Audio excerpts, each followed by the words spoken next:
Vamos ahora a pasar a la lección 11 de las notas, la clase ya 14, si no me equivoco. Y bueno, déjenme compartirles pantalla. Bien, entonces esta lección se trata de la estructura vertical de nuestra galaxia y de la densidad en la vecindad solar. Es decir, cómo logramos discriminar o entender cuál es la estructura vertical de nuestra galaxia a partir de mediciones locales. Bueno, déjenme... si ustedes se ponen a contar la cantidad de estrellas en la vecindad solar, tal como hemos ido platicando, ¿no? A partir de cuentos estelares hasta cierta magnitud, etcétera, nos damos cuenta que en nuestra vecindad solar, en estrellas masivas, digamos de las O a la F, que son las más masivas, arriba de 3 masas solares, tenemos una densidad algo así como de 1.4 por 10 a la menos 2 masas solares por parsec cúbico, aproximadamente el doble o un poco más del doble en estrellas de tipo GAM, es decir, de estrellas de baja masa, y mientras que las estrellas de la vecindad solar, pero que tienen altas velocidades, y entonces inferimos que son estrellas del halo, o bien enanas blancas, tienen una densidad mucho, mucho menor, ¿no? Entonces, nos damos cuenta que, bueno, que las estrellas que más contribuyen a la densidad son las estrellas de baja masa, de secuencia principal, aproximadamente con 2/3, y aproximadamente 1/3 es de las estrellas un poco más masivas. Si hacen ustedes un estudio similar en la vecindad solar, pero para el gas, entonces encuentran que la densidad de polvo y de gas es algo así como 0.04 masas solares por parsec cúbico. Entonces, fíjense, esta cantidad es más o menos parecida a la densidad, digamos, de estrellas de baja masa. Entonces, aproximadamente hay la misma cantidad de masa en estrellas de baja masa que de medio interestelar en la vecindad solar. ¿Ok? Bueno. Por otra parte, podríamos nosotros tratar de decir, bueno, ¿cuál sería la densidad de materia oscura a partir de la curva de rotación? Bueno, a partir de la curva de rotación sabemos que tiene una velocidad, esta es una medición en la vecindad solar tomada a partir de diferentes datos, varios de ellos son de datos de H1, tanto en la parte interna de nuestra galaxia como en la parte externa. Y fíjense cómo las incertidumbres en la parte externa crecen mucho más. Pero bueno, podríamos decir como que en la primera aproximación la velocidad de rotación son unos 200 kilómetros por segundo, quizá un poco más, pero tomemos 200 por ahora, ¿no? Entonces, para saber un poco la densidad de materia oscura en la vecindad, podemos acordarnos que hicimos esto en la lección anterior. Decimos que la fuerza centrípeta es igual a la fuerza gravitacional y entonces aquí lo que igualo son las aceleraciones, es decir, ya cancelé la masa en los dos lados. Aquí hay una m y aquí hay una m cuadrada. A partir de ahí puedo despejar la masa y entonces sabiendo que la masa es esta cantidad, si yo derivo esto respecto de r, me queda b cuadrada entre g, y si derivo esto respecto de r, me queda nada más el integrando. Aquí, ojo, se me fue un 3, este 3 no va. Es 4pi r cuadrada, rho, igual a b cuadrada entre g. Y nuevamente aquí este 3 no va. Entonces, pero la densidad es, digamos, va como b cuadrada entre 4pi g r cuadrada. Bueno, si ustedes meten el radio solar y meten la velocidad de rotación, que aquí estoy suponiendo que son 200 kilómetros por segundo y 8.5 kiloparsecs, entonces lo que encuentran es que la densidad que yo infiero a partir de toda la masa que me produce la curva de rotación, esa densidad es 0.01 masas solares por parsec cúbico. Bueno, entonces lo que tenemos es un disco, este disco está rotando, estoy localizado en una vecindad, digamos, no estoy localizado en el centro, estoy localizado a cierta distancia del centro y entonces digo que aquí localmente tengo mi vecindad a un cierto radio, ¿no? Es esta densidad la que estoy midiendo, la densidad, digamos, en este radio, a esta distancia, en esta región. Bueno, entonces, conservando esta densidad de materia oscura y recordando lo que teníamos de hace rato, me doy cuenta que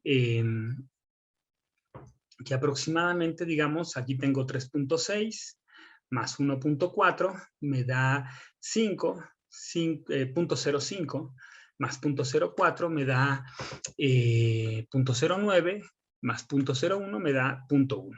Entonces, como que la densidad total es 0.1 masas solares por parsec cúbico, considerando todo, ¿no? En realidad este numerito es un poquitín mayor, la densidad total de estrellas es 0.055, más este 0.04 me da 0.095, más este 0.1, entonces es el que me da una densidad de masa total de 0.105. Ahora,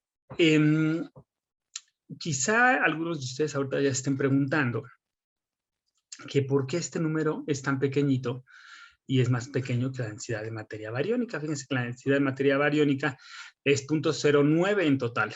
0.095, mientras que la densidad de materia oscura es más pequeñito. Entonces, ¿no se supone que dominaba la materia oscura? Pausen un poco el video y piensen si hay alguna contradicción aquí. Si ya le pensaron, entonces sigamos. A ver, ¿por qué no hay contradicción? Bueno, primero que nada, porque nosotros estamos midiendo la densidad de materia a partir de conteos en esta vecindad. Es decir, en esta vecindad yo estoy midiendo cuántas estrellas hay de cada tipo y estoy también contabilizando la cantidad de gas que hay localmente. Es una medida local a partir de observaciones directas. En cambio, en el caso de la materia oscura, yo estoy diciendo, a ver, yo tengo una curva de rotación y esa curva de rotación es producto de toda una masa que está distribuida esféricamente. Es decir, puede estar en el disco, pero también puede estar distribuida esféricamente. La cantidad de masa total que hay en esta esfera es la que me produce la atracción gravitacional. Esta fuerza que yo siento hacia el centro. Y entonces esa fuerza que siento hacia el centro proviene de toda una distribución de masa y esa distribución de masa puede ser mucho mayor. Pero como se divide, digamos, se dispersa en un volumen mucho mayor, la densidad no tiene por qué ser mayor. Entonces no hay contradicción. Bueno, ahora pensemos en la distribución vertical de las estrellas en la vecindad solar. Lo que se ha visto a partir de conteos es que la densidad sigue una forma exponencial, aproximadamente exponencial, para ambos lados del plano galáctico, para las zetas positivas y para las zetas negativas, y por eso tenemos aquí el valor absoluto. Y esta Z0 es la escala de altura de esta exponencial. En general, para las estrellas más masivas, la escala de altura es de 50 parsecs. Para las estrellas A es 120, 190. Para las estrellas de menos masa son 300, 350 parsecs. Entonces, si yo lo quiero visualizar en el plano de la galaxia, imagínense que estamos viendo nuestra galaxia de Canto. Entonces, aquí tengo dentro de 50 parsecs, tengo yo mi exponencial. Entonces, en el centro es bastante más denso y hacia afuera es menos denso. Si yo grafico las estrellas A, pues tienen una dispersión un poquitín mayor. Las estrellas F, un poquitín mayor. Las estrellas G, todavía más. Y finalmente las estrellas M y casi M, que son los puntitos rojos, que espero que vean en esta pantalla, tendrían una dispersión un poquitín mayor. Entonces, las escalas de altura, como les digo, de los puntitos rojos aquí es de 350 parsecs. Aquí estos son 1000 parsecs, entonces la escala de altura son algo así como 350. Pues me van a decir, pero ¿por qué entonces llegan estrellas más lejos? Bueno, porque lo que yo tengo es un exponencial, no es que se acabe bruscamente en 350 parsecs, sino que es un exponencial y decrece, el valor central decrece una cantidad de 1 entre E, es decir, aproximadamente un tercio, en una escala de 350 parsecs, ¿no? Nuevamente aquí están las escalas de altura y entonces, como les decía, esta es la escala de altura y eso quiere decir que si en z igual a 0 yo tengo un cierto valor de 0, después de una escala de altura dada por z0, es decir, yo aquí pongo un 1, entonces tengo n0 entre e.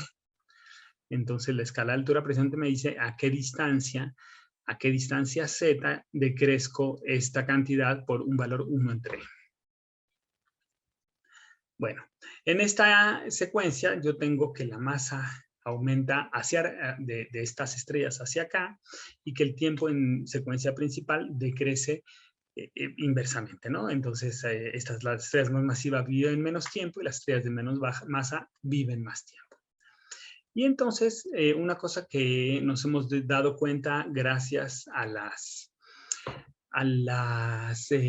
simulaciones numéricas de interacciones dinámicas de galaxias, nos hemos dado cuenta que estas escalas de altura se pueden explicar muy bien a partir de interacciones dinámicas. Es decir, el disco de la galaxia está formando estrellas, estas se forman en una capita muy delgadita que tiene 50 parsecs. Ajá, ahí se forman estrellas masivas, también estrellas de baja masa, pero nos damos cuenta más fácilmente de las estrellas masivas porque esas viven poco. Entonces, si las tenemos es que son jóvenes, ¿no?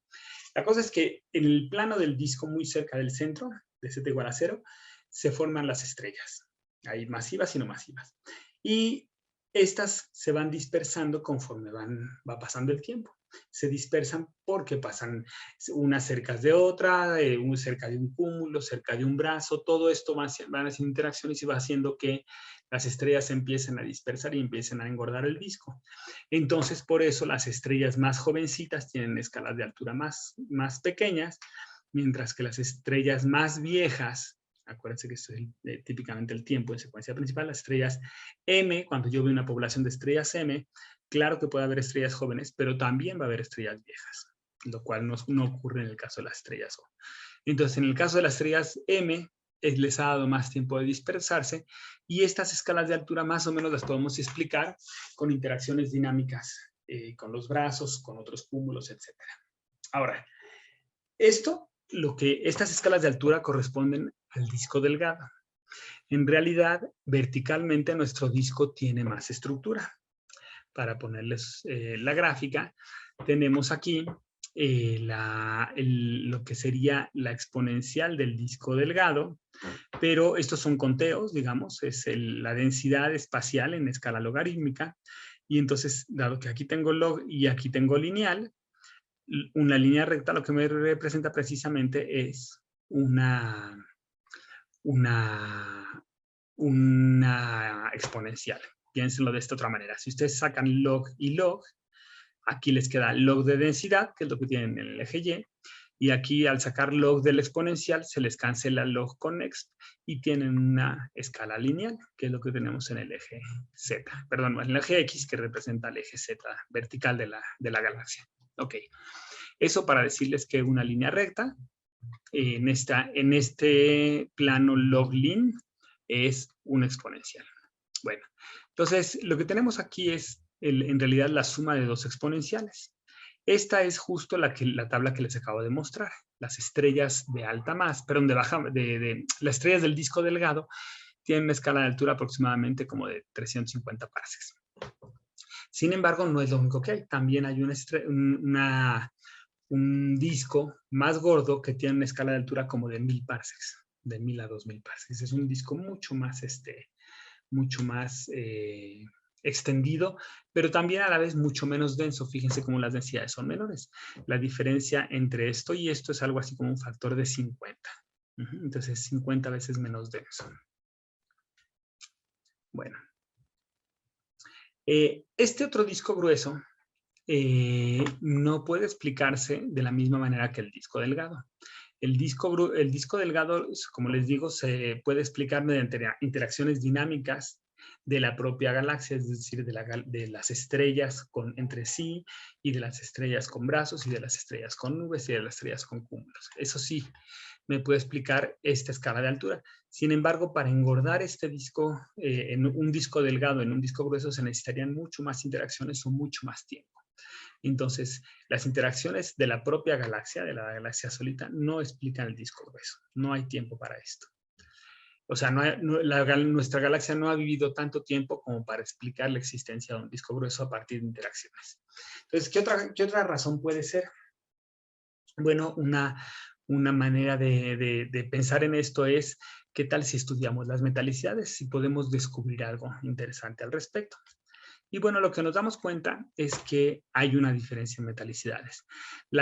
Aquí lo que tengo yo es la altura Z sobre el plano de la galaxia, y aquí tengo el radio de la galaxia, y esto está hecho a partir, digamos, de la posición del Sol. El Sol está algo así como en 8.2 kiloparsecs. respecto al centro de la galaxia. Y lógicamente nosotros queremos ver cómo es la estructura vertical del disco en términos de la metalicidad. Lo rojo es muy metálico, lo azulito es poco metálico. Y lo que nos damos cuenta es que en realidad, fíjense cómo la metalicidad va decreciendo muchísimo. Entonces, las estrellas más metálicas están aquí y las estrellas menos metálicas están acá. Entonces, eso puede estar hablando de una diferencia de edades, de que tenemos estrellas que este disco grueso, pues que son, que tienen una metalicidad mucho menor y entonces quizá tienen un origen muy diferente a las estrellas del disco delgado. Esto apunta en la dirección de que el disco grueso entonces debe ser el resultado de una interacción mucho más antigua entre la Vía Láctea y alguna otra galaxia. O incluso digamos que en esta interacción hemos atrapado estrellas que tenían una metalicidad mucho menor. Esos son el tipo de cosas que se sugieren. En ese sentido, como para tratar de entender la estructura de esta galaxia, de nuestra galaxia, del disco grueso, nos fijamos también en los elementos alfa. La química de las estrellas nos puede hablar mucho de cuál puede ser un origen posible de este disco grueso. Fíjense nomás, resulta que los elementos alfa son los elementos que tienen múltiplos de 4 en su, de cuatro nucleones, digamos, en su núcleo, de 4 protones.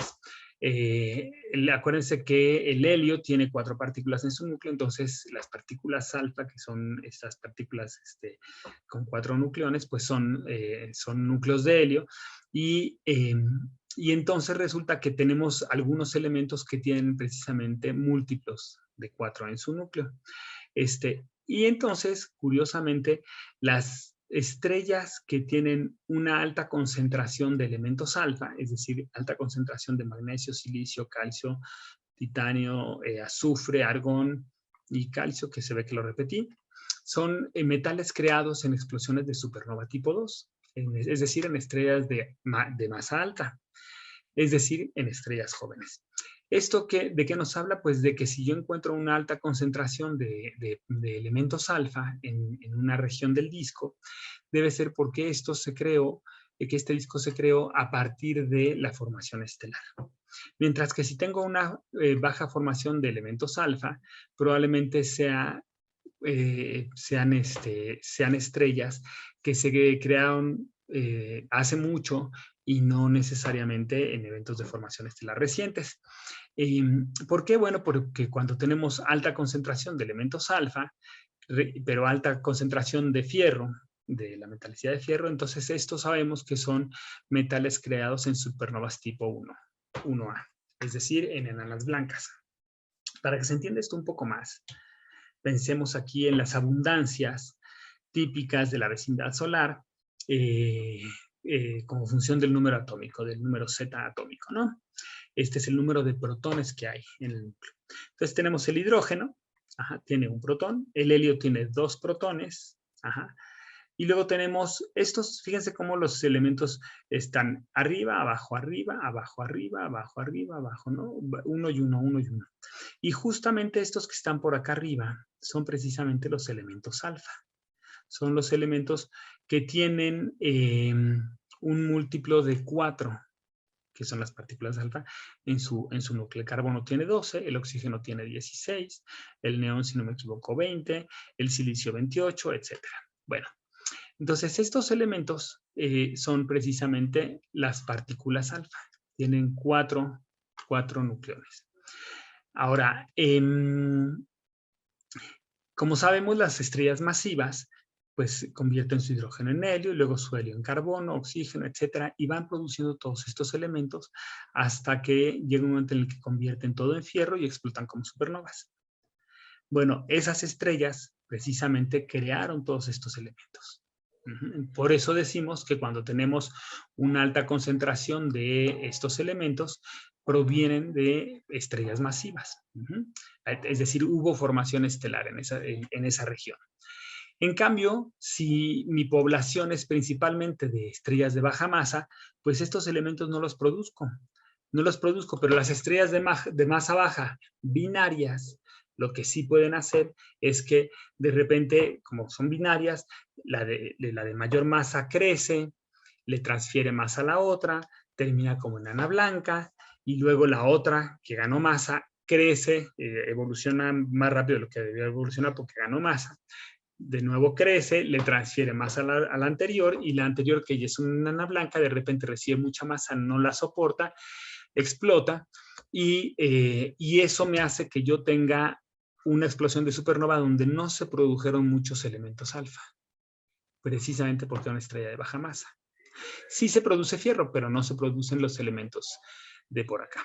Entonces, el hecho de que yo tenga una concentración de elementos alfa o no la tenga, me habla de la historia un poquitín de esa región. Bueno, entonces, esta es la evolución estelar normal de una estrella de alta masa. Estos son precisamente los elementos alfa, que digamos que capturamos elementos alfa. Y por otro lado, las estrellas supernova tipo 1 de baja masa tienden a producir estos elementos: titanio, cromo, fierro, níquel y zinc. Estos elementos se suelen producir en la explosión de supernova tipo 1 sin pasar por esto. Es decir, en ese proceso de que tengo una enana blanca que de repente recibe masa de su vecina y no aguanta y explota, lo que sí se alcanza a producir son estos elementos sin que se produzca mucho de esto. Entonces, si yo tengo una región donde tengo estos elementos en abundancia, estoy hablando de una región donde no ha habido formación estelar, pero donde sí ha habido estrellas de baja masa.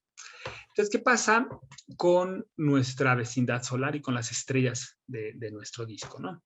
Resulta que cuando yo les estudio la abundancia relativa entre titanio y fierro y la comparo con la abundancia relativa de fierro a hierro, déjenme nomás comentarles, el titanio es este elemento de aquí, que se produce en las estrellas de tipo 1 principalmente. Resulta que estas estrellas de aquí, que tienen una alta abundancia de titanio, son estrellas del disco grueso. Y también, digo, aquí le estoy poniendo la de titanio, pero también podría haberles puesto las de cromo, las de níquel, las de zinc. Tienen una abundancia mayor de titanio, mientras que las estrellas del disco delgado tienen una abundancia menor de titanio.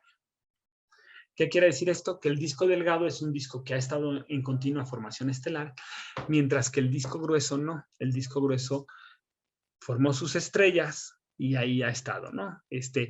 Probablemente es el resultado de que hemos atrapado estrellas que se habían formado ya en otras galaxias. Esto es altamente probable, que nuestro disco grueso sea el resultado de atrapar otras galaxias, de desgarrarlas, de atraparlas, incorporarlas a nuestro disco, pero eran estrellas que ya existían, y entonces ya las estrellas que atrapamos ya eran estrellas viejas, y entonces necesariamente tenían que ser estrellas de baja masa, porque las de alta masa pues ya habían desaparecido. Entonces, para hacerles el resumen, el disco delgado se explica perfectamente bien mediante perturbaciones locales, mientras que la escala de altura del disco grueso se explica más bien mediante perturbaciones más fuertes, o interacciones con otras galaxias, eso también puede engordar el disco, o directamente atrapar otras galaxias, incorporar las estrellas de otras galaxias a nuestro disco. Esto también hace un disco grueso. Bueno, entonces, lo que estamos concluyendo es que existen dos discos coplanares. Uno es un disco delgado de estrellas, tanto viejas como jóvenes. Se han ido formando estrellas recientemente. Entonces es un disco que tiene más metalicidad.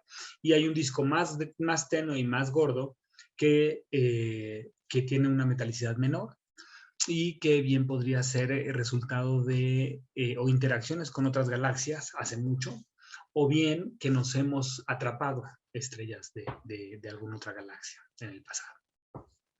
Bueno, ahora ustedes podrían preguntarse, bueno, ¿podría la materia oscura también estar distribuida en un disco y no en un halo esférico? Bueno, pues entonces la idea es, a partir de conteos locales en la vecindad solar en la dirección vertical, si pudiéramos contestar esta pregunta.